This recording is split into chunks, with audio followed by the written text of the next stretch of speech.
You shall know the truth, and the truth shall make you free. Amen.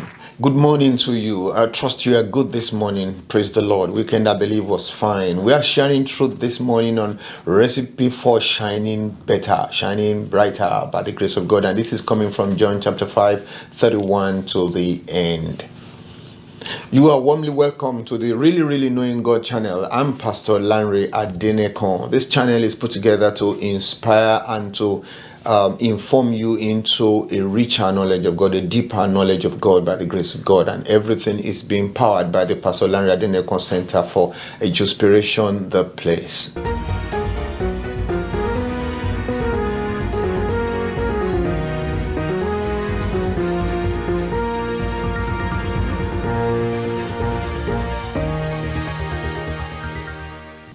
This is the Daily Gem Devotional, making you a gem to your generation and a gemstone upon the crown of our Lord Jesus Christ.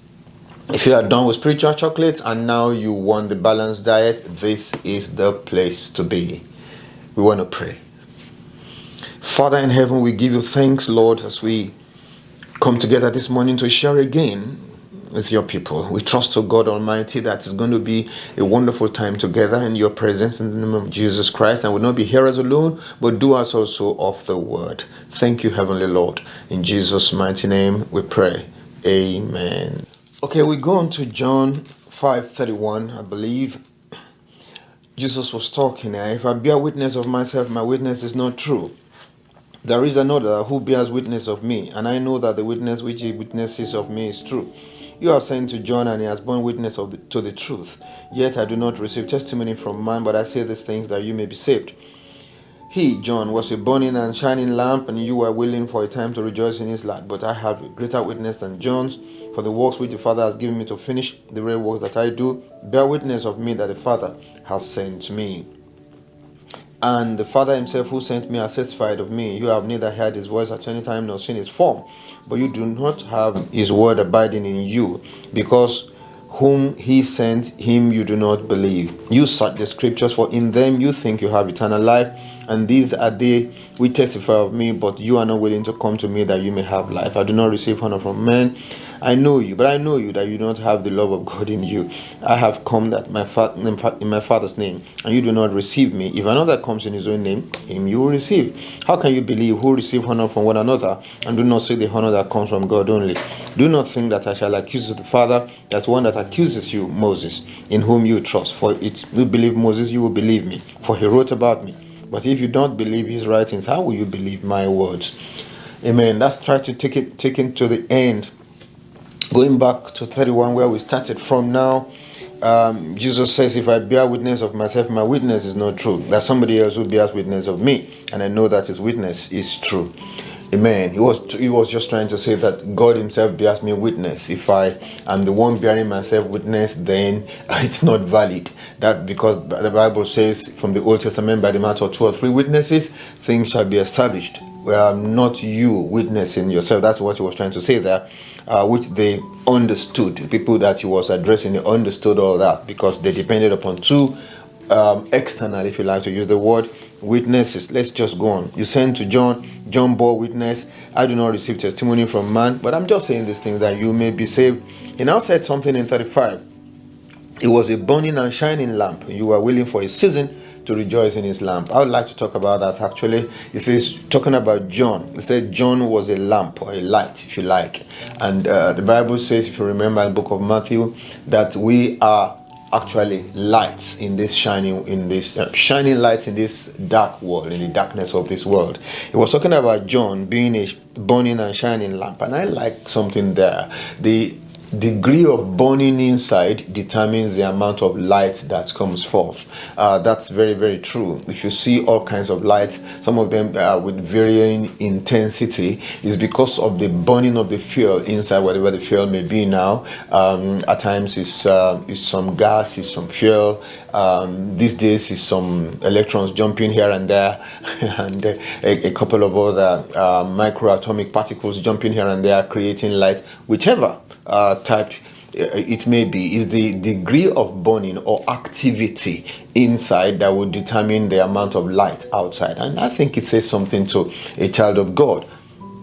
The degree of the spiritual activity, call it engagement between your spirit and the Holy Spirit on the inside, will determine a lot the amount of light that shines from your life. The degree of engagement between the Word of God and your inner man, okay, it will determine the amount of light that you would see outside. It's important that we allow the Word of God to dwell in us. It's important that we allow the Spirit of God to engage, to interact with our spirit man. Those two great agencies that God has left behind after Jesus went back up, they are so important in our lives, and the extent to which we allow that, that's what Jesus was talking about when he says it was a burning and shining light. The burning inside, the engagement inside, the interaction inside, will determine the amount of light, that comes forth. May God help us in Jesus' mighty name. Let the Word of God interact. Let it dwell richly in our inner man. Let the Spirit of God have room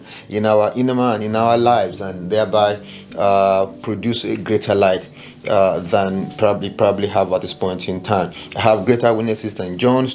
For the work which the Father has given me to finish, the very works I do, they bear witness of me. The fruits, the results of his work, of his ministry, and some of the things that they were witnessing, they also they were experiencing, they bore witness of him. So we can say about ourselves, actually, by our fruits we shall be known. May we have valid fruits in Jesus' mighty name, genuine fruits in the mighty name of the Lord Jesus Christ.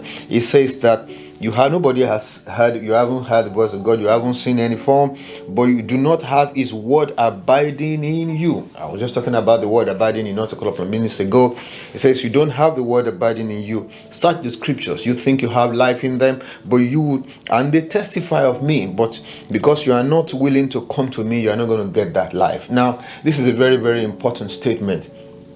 It's not just enough to cram plenty of Bible, or to go to Bible school, or to go to seminary and things like that, and learn theology, supposedly the knowledge of God, the study of God and all that, and have plenty of scriptures inside. That's not what's going to give you life. Coming to Jesus is what will give you life at the end of the day. That's what will open up everything. I used to have a boss I respected so much, but you see, he lived with some minister religion when he was a boy, and so whenever you were trying to witness and you were trying to give him scriptures, he will help you to finish the scriptures because he crammed plenty. But that you never came to Jesus. That's one. It's not the scriptures on their own. You have to be in Christ, and then the scriptures are going to be a source of life to you because you are in Christ. Therefore, it's important to give your life to Christ, not just to know plenty of Bible. You can know plenty of scriptures. Bible says the letter killeth, but the spirit giveth life. God help me in Jesus' mighty name. God help us in Jesus' mighty name. And then we went on to talk. The last bit was talking about receiving honor from men versus receiving honor from God. It says if you are looking for honor one from another, you can't possibly do the will of God. You cannot. It says you receive honor from men. I receive honor from God. How can you believe and you do not seek the honor that comes from God alone? And all that. It's when we're looking for human approvals and human honors and human esteem and things like that, and not divine esteem and divine approval, having some profile, a kingdom profile, a heavenly profile. That's what we should be looking for. But when we are not looking for that, when we're looking for honor from men and all that, at the end of the day, we're going to find out that you miss out greatly on the things that really matter. Because at the end of the day, the honor of men will last for so long, eventually they will disappear, they will fizzle out. Some other people will not even understand the basis of the honor. May God help us in the mighty name of Jesus Christ. You say receiving honor from one another, is not it. And Jesus says that I'm not into that. I get my own honor from God. I think we should leave it here this morning and continue from chapter 6 the next time. Thank you for staying with us. Please remember to like, or remember to share, subscribe, press the bell so that you will be notified each time we are posted our videos. Thank you very, very much. Have a nice work week.